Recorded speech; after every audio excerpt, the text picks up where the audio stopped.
welcome to Theater and Stream, a film podcast. I am Matt, that is Chuck. This is episode 93. Today, it's been more than a year since the MCU was on the silver screen. And today we're looking at the latest film, the 37th film in the Marvel Cinematic Universe. Jesus. It's Spider-Man Brand New Day. And then after that, Worlds Collide. We're going all the way back to a time when cinematic universes, they didn't exist. Superhero movies as a concept, they barely registered in the eyes of money-hungry studio execs. And so today's movie pairing is the experimental 2003 Ang Lee joint, simply titled Hulk. And there couldn't be a better time to talk about the past, the present, and the future of the superhero subgenre. We're on the doorstep of Doomsday, of Avengers Doomsday. San Diego Comic-Con just gave us some very tantalizing Marvel movie news. And we're at kind of this hinge point for the genre. But for right now, we're just going to talk about Spider-Man, the latest Spider-Man movie. Chuck, what do you say we get right into it? Yeah. Let's get the train wreck rolling, as it were, because I guess, like my, 30,000 foot view of this, particular, movie, also shows me the wreckage of pop culture, that has led to this point. Like, things were riding high on the Marvel roller coaster for a while. They were doing all kinds of wild shit. The ride was fun, but eventually it just turned into like a suicide thing, and it just like sent the car flying off into the wilderness. And we are all, just dealing with the fact that, not only do these people really not know what they're doing, and like no longer give a shit of actually being stewards of these characters anymore, like they don't know, we don't know where it's going now. Like, they've hit reset buttons so many times, and they did something really radical, I guess, with the last one, just with, how they cut things off. They had a lot of stakes and consequence, which usually isn't the case in a Marvel movie. You know what I mean? Like especially lately, they're all just kind of, things just happen, and the connective tissue of this shared universe really doesn't matter much. And I think in this one, they kind of messed with what made what's it fucking called? The last one, not Far From Home. No Way Home. No Way Home. They made everything that made No Way Home so powerful, I think, is diminished somewhat by this movie, and unfortunately, it's more of just a launching pad for getting the X-Men into the Marvel Cinematic Universe, and I'm not sure how I feel about that. And I also am deeply annoyed with what they did to Jean Grey. Spoiler alert, everyone. They kind of make her an irredeemable villain when she's not, she hasn't gone on the journey to becoming that yet, that we are used to seeing. I guess they may have a plan. We just have to wait and see. But this movie, I guess overall, it hit all the buttons and the points that you want a Tom Holland Spider-Man movie to do. The action is, very well constructed generally, but it's, I don't know. I wasn't euphoric when I left the theater. I'll just put it that way. Yeah, I think people looking for the triumphant return of the MCU, of peak MCU, are going to have to wait a little longer, I think, if it even comes at all.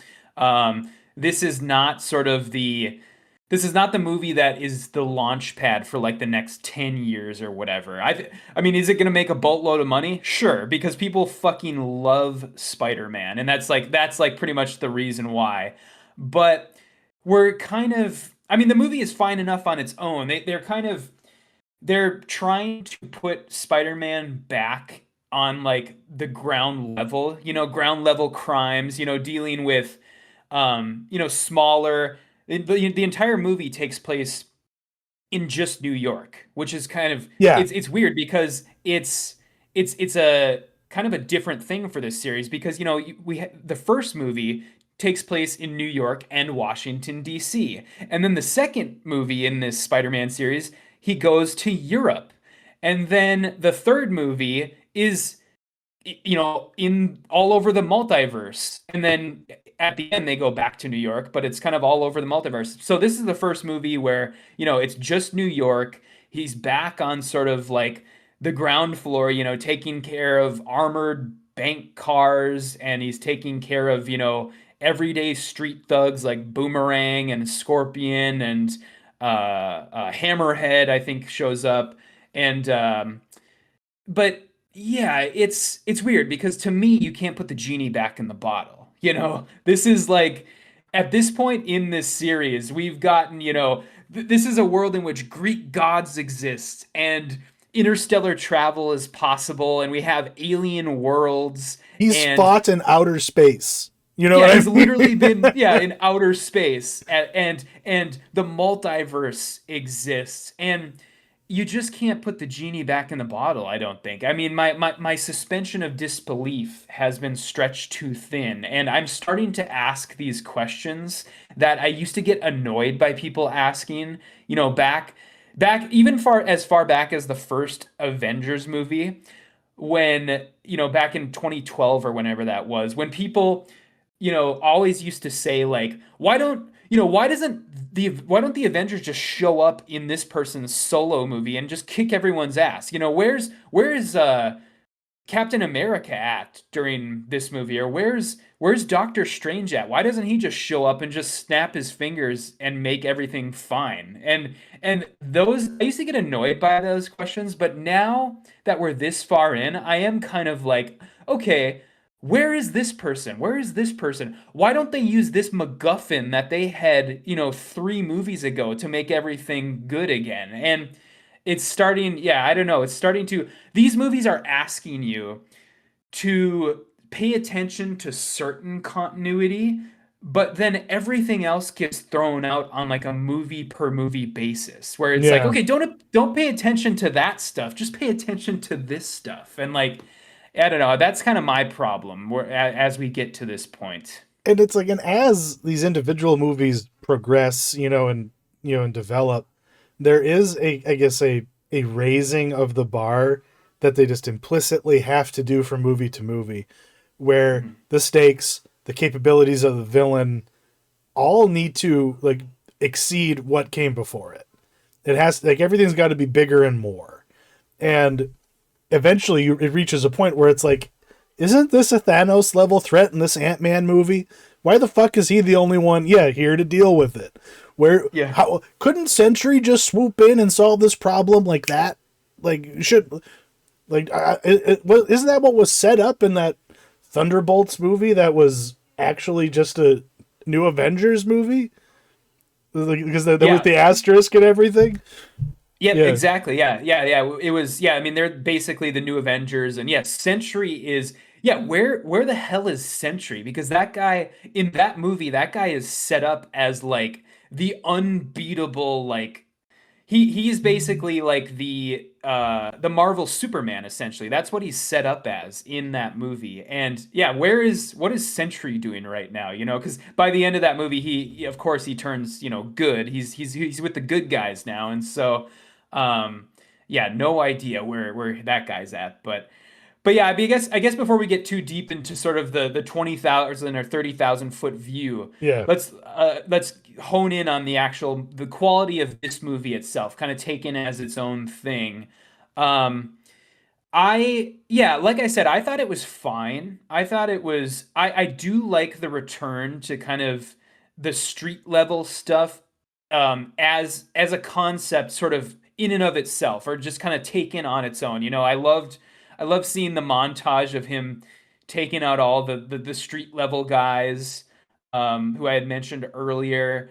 I like his uh, sort of interactions with Punisher, especially towards the beginning when before the Punisher starts crying and cracking jokes. I don't know. I thought they kind of mischaracterized that character a bit towards the end. That's just a recurring Marvel problem. Yeah. This is the Joss Whedon and his consequences writ large, basically. Oh, definitely. Yeah. I don't want to see the Punisher cracking jokes and crying over Peter Parker in his hospital room. I want to see him, being, the badass like dude who's just murdering and torturing people. But of course, we're never going to see that in the MCU. But I I watched mean, my family get murdered, but I have a sense yeah. of humor.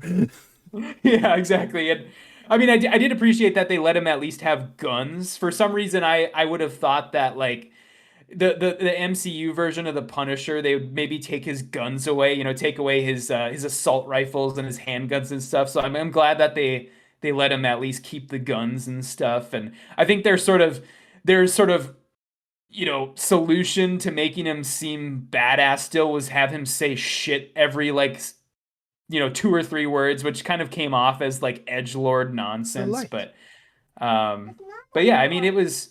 What did you think of the movie is sort of in and of itself, sort of separated from the larger universe? You know, that's the thing. It's a comfort blanket. It's like this is like all of these Tom Holland Spider-Man movies succeed at just being something that I want to throw on a lazy Sunday, you know. Mhm. And so like I was wrapped up in my blanket. Hang Mhm. on, Luca. Matt's trying to talk to me. I gotta get. And now Luca's in control of the light. So if epilepsy warning, like Yeah. like this is gonna there's gonna be lots of color shifts happening on my side of the Okay. screen. And it's like I don't like and it I liked the fact that, like he's once again, like isolated, just in that he's a loner and like kind of like feeling like a loser again, instead of like in the last movie, he's got MJ, he's got his dorky friend, and he's Mr. Successful, and like in this we get to really see the consequences of him fully embracing his responsibility as Spider-Man, and having it like really dominate his identity. Like he stops being Peter Parker in this movie, which Mhm. is kind of different. And if there's an arc that that can be appreciated and is the through line, it's him, I guess just kind of realizing like, hey man, you need some self care. Like, that was kind of it's not a bad thing for you to have people in your life that you love. You know, Mhm. uh, you know, um, God, I'm blanking on his aunt's name for some reason. I can't believe that's possible. Aunt May. Uh, I mean, Aunt May died because she was too trusting. You know, yeah, yeah, that's exactly right. it's not your fault, man. Mhm. Yeah, and it was I think, yeah, I'm on the same sort of wavelength as you. I think the most successful thing in this movie is probably all the stuff with MJ, as far as, I mean, that scene where she basically tells him that she doesn't Yeah. love him, that was brutal. I mean, absolutely brutal. And then asks for the ride home, and they're just swinging through the city, and it's just sad and awkward, and like, God, that Well, was that was so brutal. and it's like it made me kind of think of Obsession a little bit, just like the central, like the thought experiment of Obsession. Mhm. In that she did not consent to losing her memories, and the relationship that they had, but he can't just snap his fingers and undo that, and Mhm. he has to respect the fact that yeah, she doesn't know who the fuck she is, she doesn't have the context for a relationship that from her perspective never fucking happened, and he has to accept that. And Mhm. yeah, like that's a brutal hump, for what is obliquely a kids movie. Yeah. Yeah, that and this is we have to remember that this movie is from the dude who directed Short Term 12 way That back is when. And so that's fucking crazy. Like yeah, and so it's like that's, these are the things that this guy is good at. Stuff like the MJ relationship stuff like the when he walks out of the hospital at the end and he gets to do it sort of anonymously and just see kind of how the city appreciates him. And that's the type of stuff that this dude is good at. And so I think I'm ultimately glad that he was able to do this movie, because we have to remember that this is the guy who they originally had on Avengers 5 and 6. This was the guy who was going to do what is now Doomsday, but at the time Really? was, I um, forgot about that. yeah, yeah, he was going to be the guy. He was going to be the sort of new Avengers guy, instead of the Rousseau brothers. And I don't He think, would have been so wasted in that role. Like, yeah, yeah, like it just he just doesn't seem to have the he can't do the big picture thing. It seems like it's not any fault of his own, but he's much more at home, I think, doing these smaller, more grounded Spider-Man movies, because this is also the first Spider-Man movie he's done, because the first three movies in the Spider-Man quadrilogy were done by John Watts, hmm and so he's kind of out now. And so this is the first time Cretton has had his shot at this. And yeah, I mean, he did decent with all the emotional stuff and all of the small, more grounded stuff. And I think that it's sort of when it expands out that it gets a little dodgy. You had made mention earlier of the Jean Grey stuff, and that is unfortunate that Jean Grey has already sort of had her villain arc. So I really yeah. hope that they don't. I hope they Wait, don't what? try and do that. They don't try and shove the Phoenix stuff down our throats for a third time now, because of course we've gotten Dark Phoenix in the Brett Ratner movie, and we've gotten Dark Phoenix in the what's her name, the girl from Game of Thrones, Sophie Sophie. Turner. Yeah, Sophie Yeah. Turner did the Dark Phoenix thing too, and so let's let Dark Phoenix rest a little bit before let's let Jean Grey be Jean Grey for a bit. No kidding, right? Like it's a hey buddy. Okay, sorry. Yeah. Yeah, That's right. because I agree with you there. Because like, and I guess that's ultimately what you articulated. What my beef is, because Mhm. now, yeah, are they just gonna turn around and just make a Phoenix movie be the first X-Men movie now? Like without any build up or consequence along the way. Like I know that Yeah. Samara Weaving is already our Emma Frost coming up down the road, which is great casting by Mhm. the way. But Mhm. didn't like how many times like was it has it just been January Jones who's played that character? Emma Frost? Yeah. I believe so. Yeah, she wasn't in. Yeah, she was in the re or the like The first first X-Men class movies. movie. Yeah. Yeah, yeah, she was in those movies. They never, I don't think they ever put Oh, Emma Luca. Frost. Uh-oh. Oh boy, I lost you. Yeah, hang on. I He did That's something all right. he did something naughty. Hang on. Okay. All right. Yeah, I guess to kind of get us back on track here. Why don't we talk about our connective tissue, for these two movies that we're talking about today? The sort of the Hulk of it all. Um, Yeah. what did you make of his inclusion? Well, you know, he is there to be a weapon for a mind raping telepath to throw at Peter.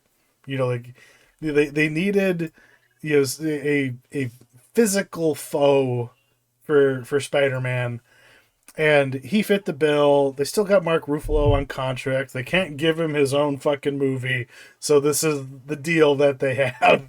And Mhm. like, how much do you think he was on set? Like, do you think he did all his shit in like a couple days, a week?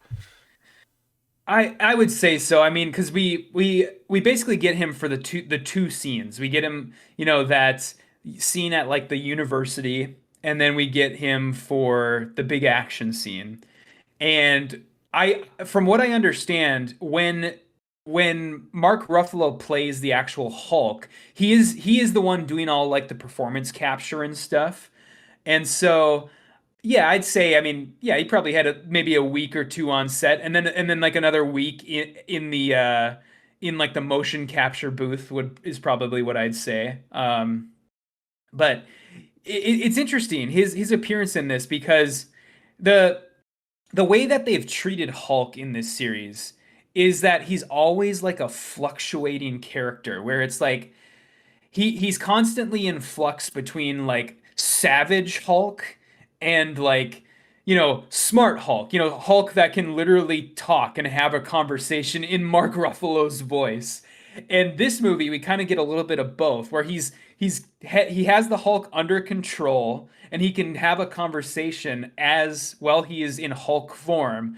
But then, of course, 10 years, a decade worth of, getting the Hulk under control is all basically smashed to bits because of Jean Grey. And he just, freaks out. And I'm glad that we've never gotten the Hulk growing bigger as he gets angrier in this I'm so glad you series brought yet. that up Yeah, because which is that's something that Ang Lee does really well in the 2003 Hulk, where he just gets bigger and bigger and bigger the angrier he gets, and that happens in this movie at some point, and I liked that aspect of it, and I like his you know when he finally freaks out and he's like, no girl, no banner, only Hulk, and you get that like that close up of just his eyes, and that was very very cool, and that was a good action scene. I like that action scene where he was, out inside the building, outside the building,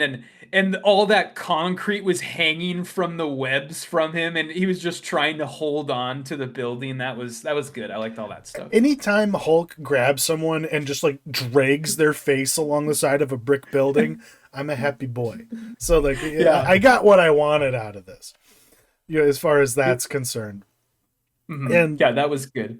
and I and as much as I was kind of poo pooing things a little bit, to shift from Hulk back to Jean Grey, hmm I I found the threat very credible. Like, and I liked, like, I don't know. Initially, I was like, they're just ripping off The Incredibles Part 2 here. This is just screenslaver all over again. How is this going to be interesting? And I hadn't been paying attention to the discourse. I figured that she was going to, like, wind up being, like, just some random Spider-Man side character. And I was genuinely flabbergasted when it was Jean Grey. I was like, why the fuck did I not figure that out? Like, I was not part of that discourse. I, Yeah. I was Yeah, I mean there was people in fairness, people did call that a long time ago as far as because I was paying attention to the discourse and people clocked that so long ago. And of course in the on the press tour for this movie, Sadie Sink in every single interview, the interviewer is like, "So Sadie, are you playing Jean Grey?" And she's been good about not giving up the ghost, but you could tell that it was definitely that's what was gonna see, happen. like, want to know what my like internal theory was? She's What's that? an MJ from another universe. Okay, Yeah, yeah, like yeah, that was my and thought. you know, yeah, that would be entirely possible, especially with all the multiverse stuff they've been doing the past couple movies. I'm glad they didn't Um, do that. I will say. Same, yeah, yeah. It's all kind of nonsense at this point as far as that stuff's concerned. But Did Jean um, Grey have a sister named Sarah in the comics? I'm not aware. I'm not the biggest. I do read my fair share of Marvel stuff, but I am not. I actually that's not something I am aware of.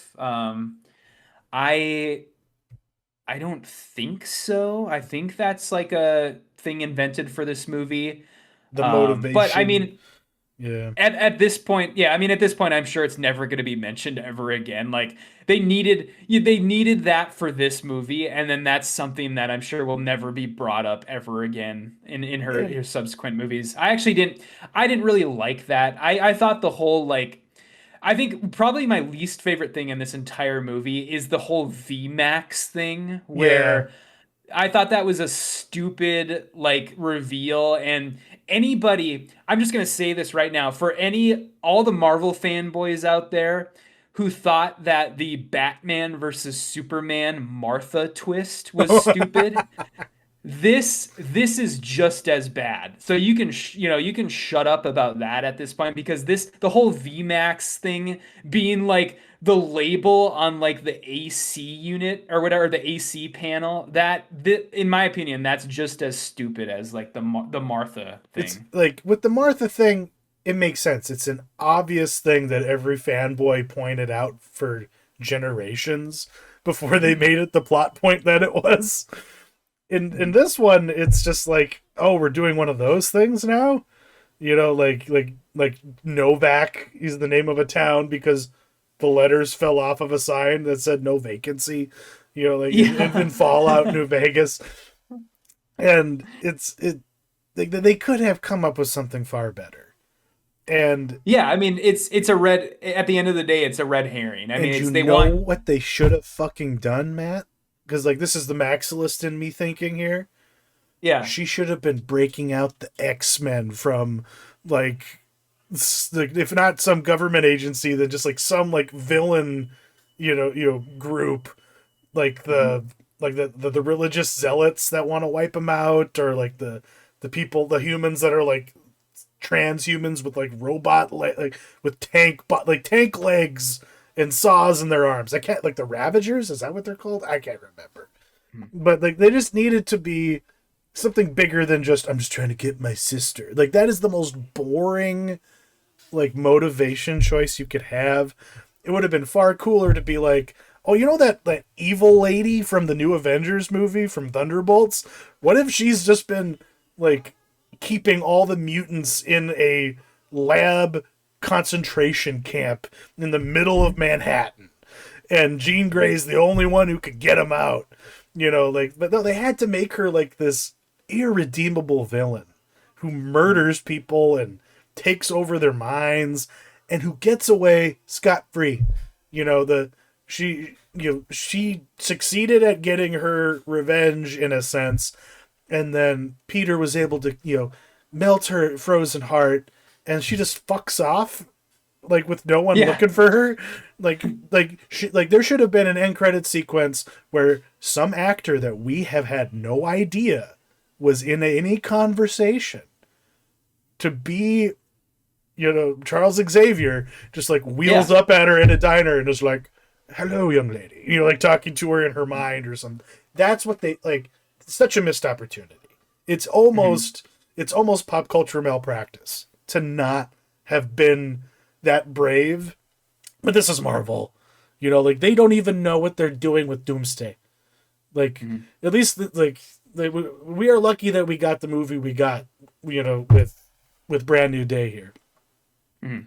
Yeah, yeah, it's kind of weird how she just kind of disappears from the movie, and the Hulk also kind of just I think they do give like a quick ADR line from like a newscaster or something like that that's like the Hulk was taken to a local mental hospital or whatever. And so yeah, now he's Bruce Banner, I guess, is going to be locked up now, but he sort of just kind of disappears from the movie too, with Which no no future. We don't know. I would bet. I mean, I guess as we kind of get to the point now where we're getting to the end of this movie, I guess the question is where they go from here as far as this is concerned. And the I think there's two big hints. I mean, one hint is obvious. It's in the after credit scene, but the other hint that I think a lot of people aren't picking up on is the inhibitor devices, where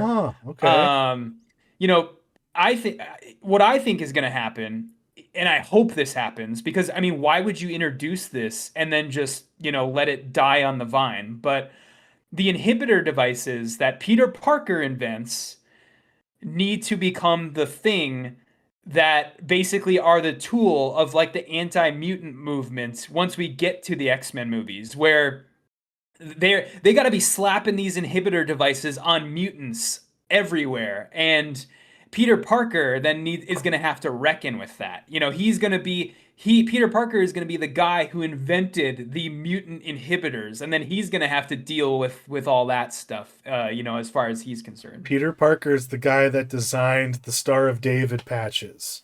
Yeah, yeah, exactly. Yeah, Effectively. he is. Yeah, he is the inventor, or he is the inventor of the concentration camps. Basically, he's the architect of Auschwitz, basically, Oh in this my universe. And so, God. yeah, That's that's I hadn't thought of that. But yeah, like you're correct.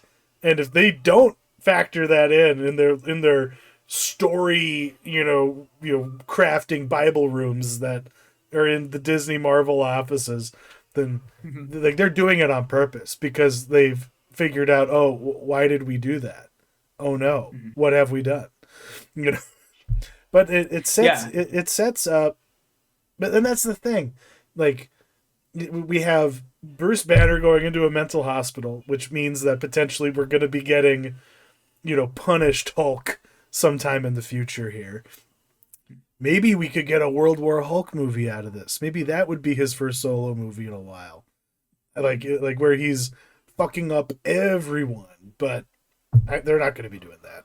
I'm No. I'm Well, that's part of the problem with this series being so far in, is that we have already ostensibly gotten the World War Hulk story. It wasn't called World War Hulk, but they used it as the jumping off point for Thor Ragnarok, where I mean that Thor oh, Ragnarok that's is Planet Hulk. That's Planet Hulk.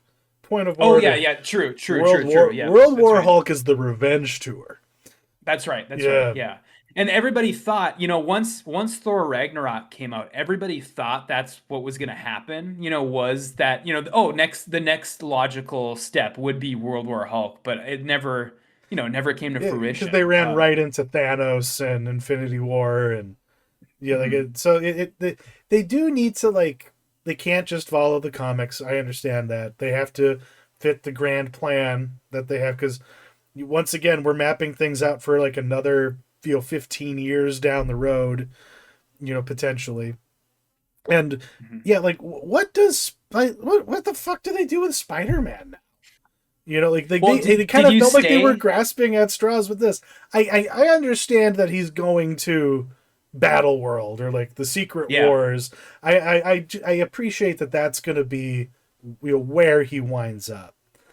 Mhm. But I mean individually, like because we have Brand New Day, we have this like there's going to be like a second. We're going to get like 6 Tom Holland Spider-Man movies at the end of when this is all said and done. Is that likely? I I think so. I think, yeah. I mean, this movie was always going to be a success, but I think that that would be sort of the plan, is that, yeah, I mean, essentially, if you stayed, as Chuck was alluding to, if you stayed around for the end credit scene, it's alluding that Spider-Man is off planet, and it's safe to say Spider-Man will not be appearing in Avengers Doomsday. I think that's the big thing to take away from the end credit scene, is that basically he's gonna skip Doomsday entirely, and he'll pop up again in Secret Wars, the next Avengers movie after Doomsday. And from there, though, yeah, I don't know. I guess it's anyone's guess, because we still don't know. I mean, we still haven't even gotten Doomsday. We don't even know, like, what that is, like the hinge point. That is like the thing where it's like, uh, we don't know how many of the X-Men are going to even survive Doomsday as far as the old cast is concerned. How many of what are they going to do with Fantastic Four? What are they going to do with Thor? Thor is like, at this point, Thor is like the old man on campus. Mm-hmm. Thor is like the super senior of this series, where it's like Chris Hemsworth is just kind of sticking around. And then we also have the return of Captain America, who may or may not even be Captain America. I know that that's kind of the going theory now, is that um, Chris Evans isn't even actually Captain America, and he's somebody else entirely when he shows up in that latest uh, trailer that Yeah. they released a couple weeks ago. So The rumors and the script leaks around this movie I I've like yeah I've heard a little bit of it, because Mhm. I've been checking in with the film threat guys and with Nerdrotic because they love just leaking spoilers, and Yeah. I don't give a shit about spoiling these things for me. But there's a lot of inconsistency happening there in what I'm hearing out of them. So Mm. like I think it speaks to the chaos of the production and like the writing and editing process.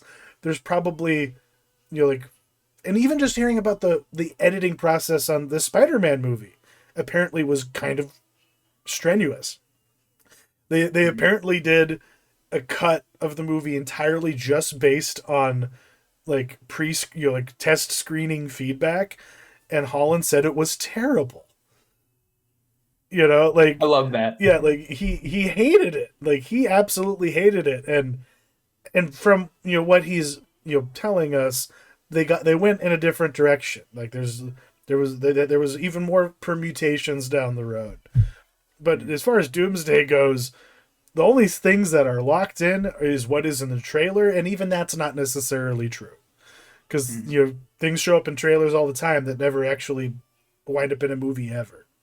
Like like there, I read a thread the other day about lost footage in Matilda that's only in the trailer and can't be found anywhere else. Like there are people that are obsessed with that kind of thing. But with this stuff, it's it's gonna get messy. It's gonna get real Yeah. fucking messy, and the and again, that's the thing. Like, how much gap of time is gonna be before we actually get that Secret Wars movie? They are teasing so far in advance.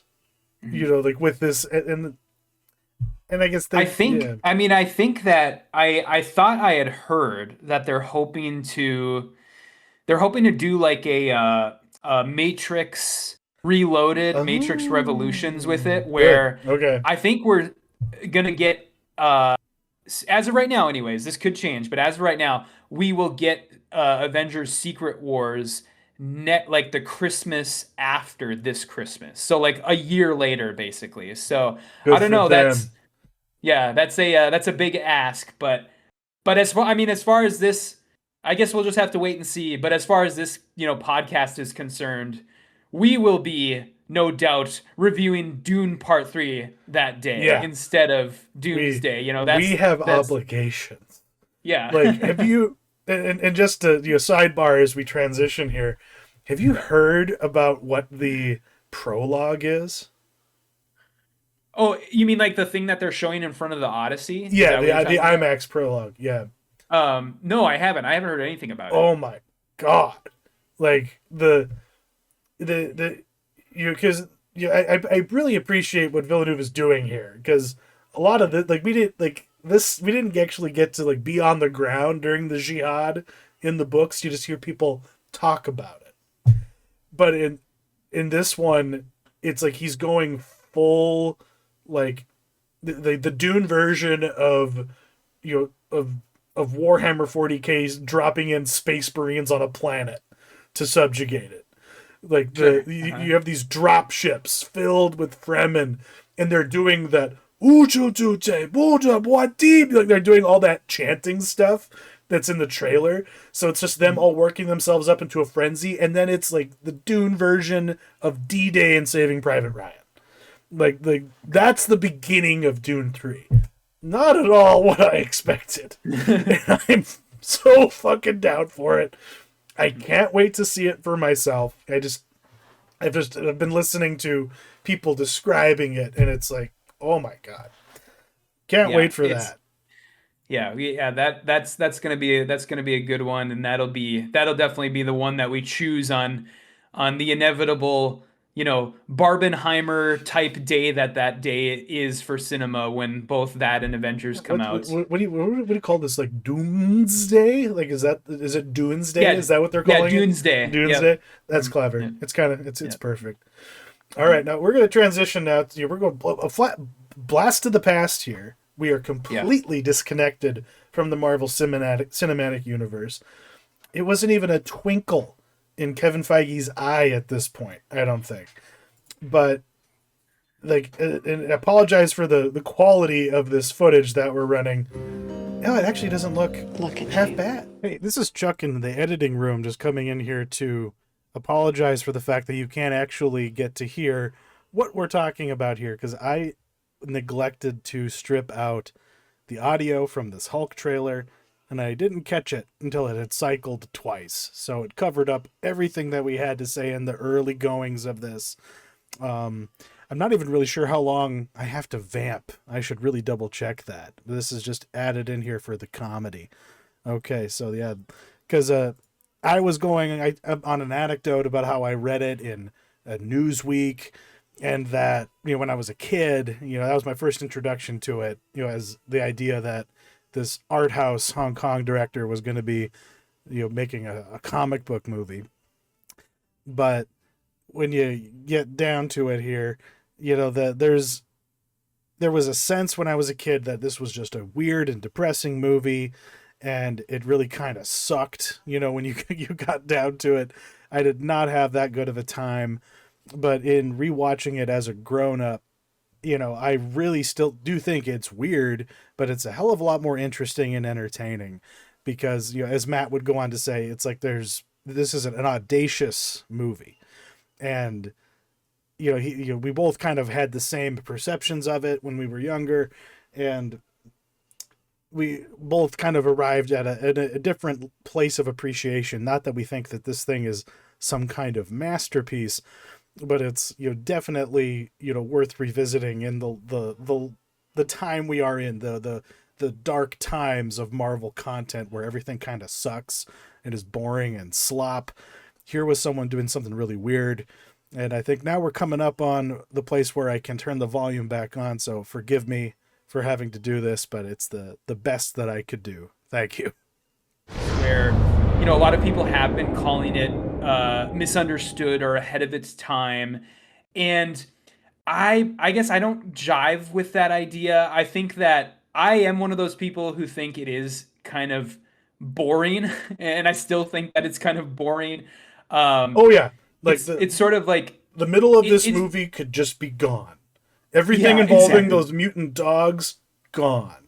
Mhm. Like they could It have. tries to straddle this line between like art house drama and popcorn entertainment, where and it doesn't really do either one very well, and it's kind of the fans that I've seen of this seem to be obsessed with what Ang Lee attempted to do rather than the actual final product. They're like, well, this is what he attempted to do here, and this is what he tried to do here. And it's like, yeah, that's what he tried to do, but I don't necessarily think it came across that way in the Yeah, final movie. And but I appreciate it. It is a big swing. And if the one word, if I had to sum up this entire movie in one word, I would call it audacious. This is an audacious movie. This is like absolutely insane. Like if this movie would have came out in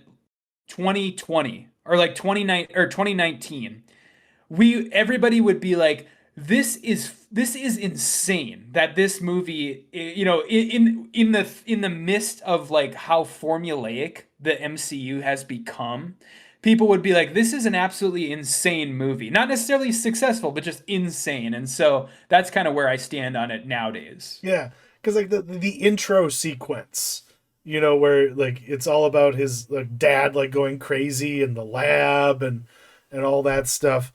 Like the guy, because like the weird ADR voice they gave the younger version of his dad, just because that's Nolte, right? The The, yeah, the dad, yeah, yeah, the dad is Nolte, yeah, yeah. like they had Nolte ADRing over this younger actor, and it Mhm. just that was like there's a heightened like reality to things here. Like it feels like a 90s movie, but it has the effects as far as its as far as the special effects goes. Like it has an ambition, and like a lot of it really does fucking hold up really well. Like Yeah. that desert chase sequence with the helicopters, the like the that last they give the transformation sequence, like those hold up. What doesn't hold up is the weird stylistic choices, like the picture-in-picture comic paneling. Like Yeah. those kinds of choices are still kind of hokey. See, it's funny that you say that about the that stuff because that is the stuff while I was watching this movie, that was the stuff that kept me going. Like that was the um I don't necessarily think that it belongs. Well, you were just talking about the editing and like the graphics and stuff. And I see it's funny because I thought that stuff when I called this movie audacious, that is Yeah, sort of what I was that's what I was referring to. And I felt like that stuff was at times the only thing that was like keeping me going as far as like in some of the more boring parts in the middle, the editing and stuff was the only thing that was holding my attention because it was so just like off the wall. Even in like the quiet scenes of this movie, it's still just going, boom, boom, boom, like comic panels and I a lot of that stuff I loved, like the weird like cube transitions where like yeah, the screen turns into a cube. It's almost like and I think they even do like the Star Wars wipe at some points. And um well, can you when grab it? Because there's I like the just helped scene you. I don't like. You shouldn't have put it when back in the Bruce is grass. mutated in the lab, the Yeah, the the mutation scene, the screen goes to like 4:3, and then when he is hit by the gamma rays, it like stretches to widescreen, and they put this overexposed like filter over him. I That stuff was so insane. And like when Josh Lucas character blows up from like the grenade and it like freeze frames and it like vignettes like a white border around him. It's so insane that no, they tried to do that stuff. well, no, it's and that's the thing. Like I call it hokey because it's like video toaster, like baked in effects, the kind of Mhm. stuff that they were doing. And in one sense, it's like, yeah, it's him embracing, the forms, and conventions, of the source material, which is, I guess, kind of laudable because more often than not, these auteurs are like, I'm above this. You know what I mean? Like, it's like, Yeah. I make cinema, not comic books. And Ang Lee was like, we're going to make this as much like a comic book as I fucking can. Which is, yeah, like audacious and commendable. As with everything in this movie, the execution, it's just not quite a bullseye. It's sometimes very far from a bullseye. But it's like he Mhm. is trying so hard, to to get there. And to like this this is so unlike all the other superhero movies of its generation. It had a willingness to just go further in some respects, and Mhm. it pays the price for it because like people judge it quite a bit. Yeah, yeah. I mean, like we had Well, made I'm not going to mentioned grab it for earlier, you the again. You keep interrupting this me. The this show. movie has, I mean, its villain is I essentially know you got daddy issues, issues, and but it's kind of a shame but because I can't keep getting the up and Hulk grabbing does it. have a decent enough rogues Okay, gallery. so You know, stop you pushing it have through there. the I'll leader, go you have grab it. Abomination, you have Yeah, Red Hulk, and so it's a shame that they didn't pull out one of the villains because, yeah, I mean, basically let the me villains finish in what this I'm movie doing. boil down to a like a proto Silicon Valley tech bro, and of course you have the mutant dogs, which just look awful. And it actually, the thing that I thought of when I was watching this was, do you remember in the Jim Carrey movie The Mask Yeah, when his dog gets a hold of the mask and puts the mask on and it turns his dog all weird. That's what the mutant dogs look like to me. yeah, I don't know why it's the I teeth. pulled that. No, Yeah, it's the teeth. Yeah, no, we just rewatched that the other day. Like, yeah, really, like for one of the early comic book movies of the '90s, not given enough fucking credit. That movie's yeah. incredible, Underrated. really Hmm. incredible. Like it holds up so well. And I guess should we talk about Jennifer Connelly? Like, is she kind of wasted in this movie? Yeah, she oh definitely. Yeah.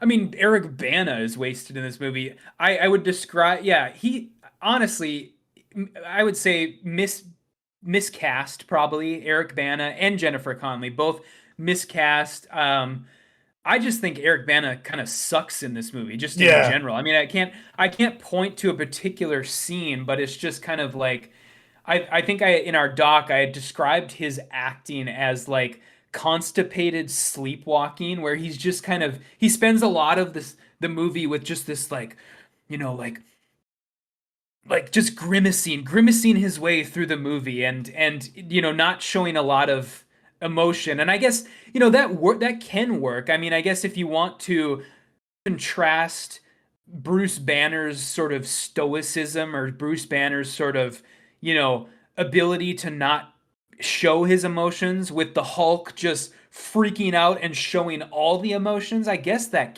idea could work, but it doesn't really with Yeah. Bana in this. And I guess the central thing about this movie, and I think it informs his performance, is the like, and I guess, and forgive me if I'm just ignorant of the Hulk's true origin story or current comic book canon, whatever it is. But this movie introduces the idea that his dad made him this way through not only his neglect, but by injecting something in him. Like maybe he's like mentally ill in the same way his father is. Like, is that unique to this movie? Do you know?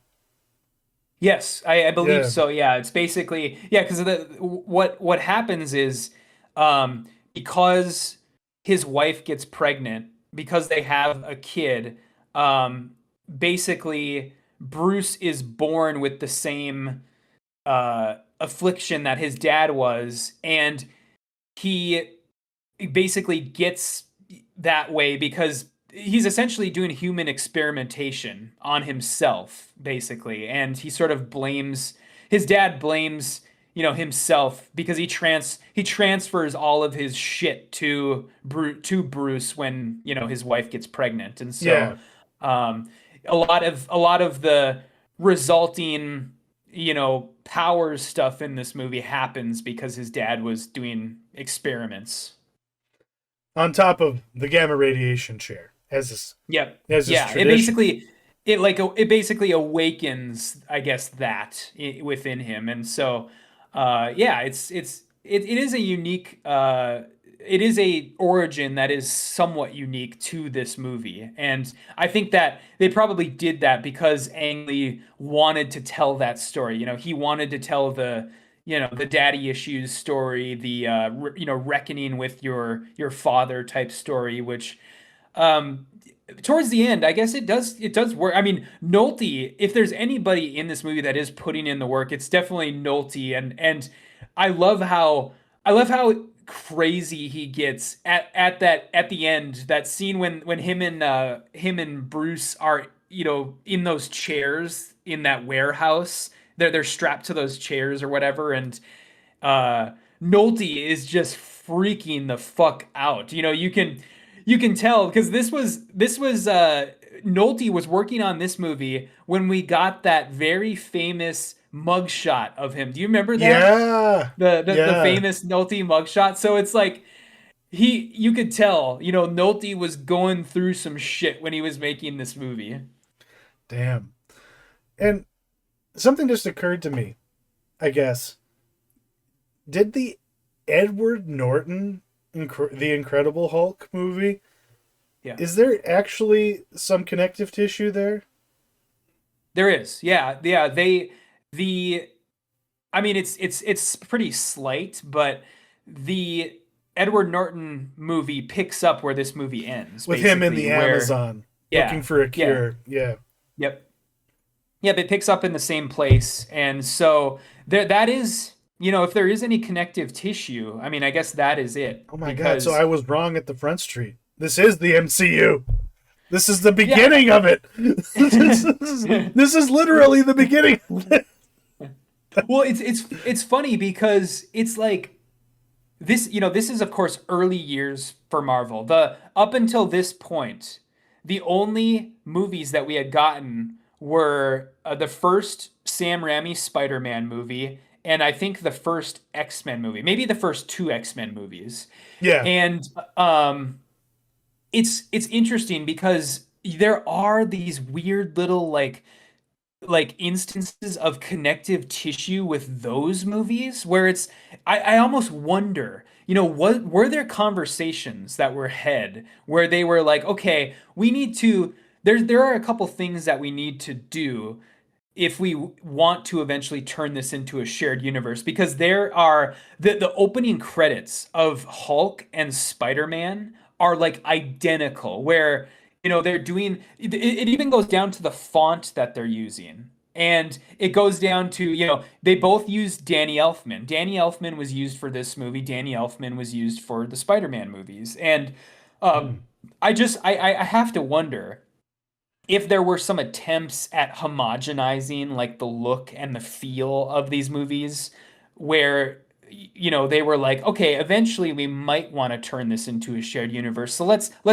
at least dip our toe into that. I don't know. Imagine the alternate universe where all these studios with all the different rights, instead of it just being one megacorp like Disney owning the Yeah. whole kit and Mhm. caboodle, if Marvel was able to get them all to just have unity around the superhero movie universe, Mhm. like make Marvel be a shared asset amongst all of them. What a weird world that would have been.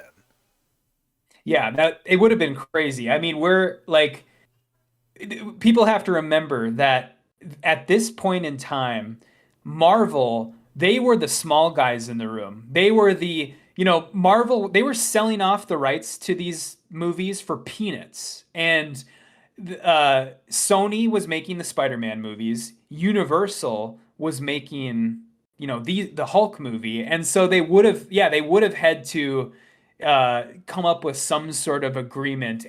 And Marvel themselves, as a company, probably wouldn't have had any say in the matter because they were the small guys in the room at this point. They were the tiny company that was barely hanging on. The late 90s and the early 2000s was a dark time for Marvel Comics, where the comic sales were in the dumpster, and yeah, it could have been interesting. I mean, we're still kind of dealing with this in some respects Yeah, you're because right with the Sony and Spider-Man. yeah, Yeah, yeah, brand new day is a co-collaboration between Sony and Disney, and that's the only way we were ever gonna get that movie, at this point. But yeah, it like could have been interesting. I just had the most beautiful vision for like how this movie could have ended. Yeah. Thunderbolt Ross, you know, Mhm. or some other government character. It's just like where the last trace of the Hulk was down in Brazil. What are we gonna do? Who do we have? Well, the president isn't too keen on using any of our resources, but Canada has has a weapon that we might be able to use. And then Hugh Jackman just like walks on screen with a cigar in his mouth and goes, "Where do you Mhm. want me, bub?" And then we could have had Hulk 2 being Wolverine and him duking it out for an entire movie. That would Yeah, have been that incredible. would be That would have awesome. been Yeah. fucking incredible. God. Yeah. Yeah, if they would have had the foresight, they could have. But I mean, instead, we basically just got a bunch of one-offs, Yeah. except for I mean, the X-Men was its own trilogy, but we got Hulk over here, and we've got Punisher over here, and we've got Ghost Rider over here, and it was all just a bunch of one-off movies basically at this point, and yeah, I guess I mean as we sort of transition to our close here, In a second, we buddy. already I Let's take guess a we break. already kind of talked about we already kind of I, discussed, I we already will. discussed the future of the I will, MCU, buddy. but Just give me a second. We're um wrapping up in a second. what do you think of how this movie treated Hulk versus how the MCU treats Hulk? Is there He's not is just it a joke. Like he's not just like somebody there to just like, oh, we need to have an action sequence. Throw the Hulk in there. Or like, Mhm. oh, wouldn't it be funny if Hulk did or said this? Like he just was a quip machine under Marvel until they, you know, made Smart Hulk a thing.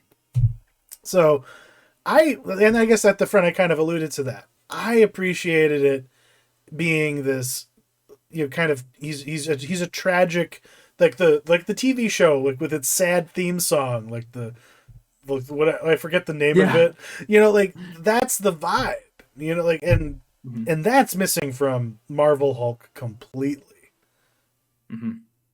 Yeah, yeah. It's I think like the one thing, the one little bit of lip service that the MCU pays towards that idea is like the in the last movie in Brand New Day when Hulk is like sitting in the ambulance after the big action scene with him, he says something akin to like what an alcoholic would say, where he's like, I don't remember anything. Did I hurt anybody? Did I hurt anybody? And Yeah, that's like the one bit of like lip service they would pay to that idea. But yeah, otherwise it's like, yeah, they use the Hulk as basically an action scene like starter or a thing to show in action scenes, and then yeah, like he's a tool rather than a character basically. And that kind of leads me to my next question, as far as,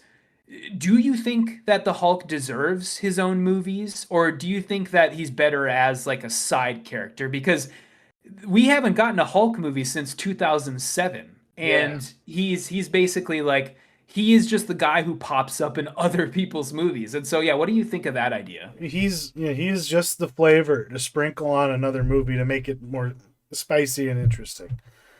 And I think, and that's the thing, and all of his like a lot of his stories that they could draw from the comics have been adapted and incorporated in other ways. I can't say that I'm a great scholar of Hulk comic book arcs.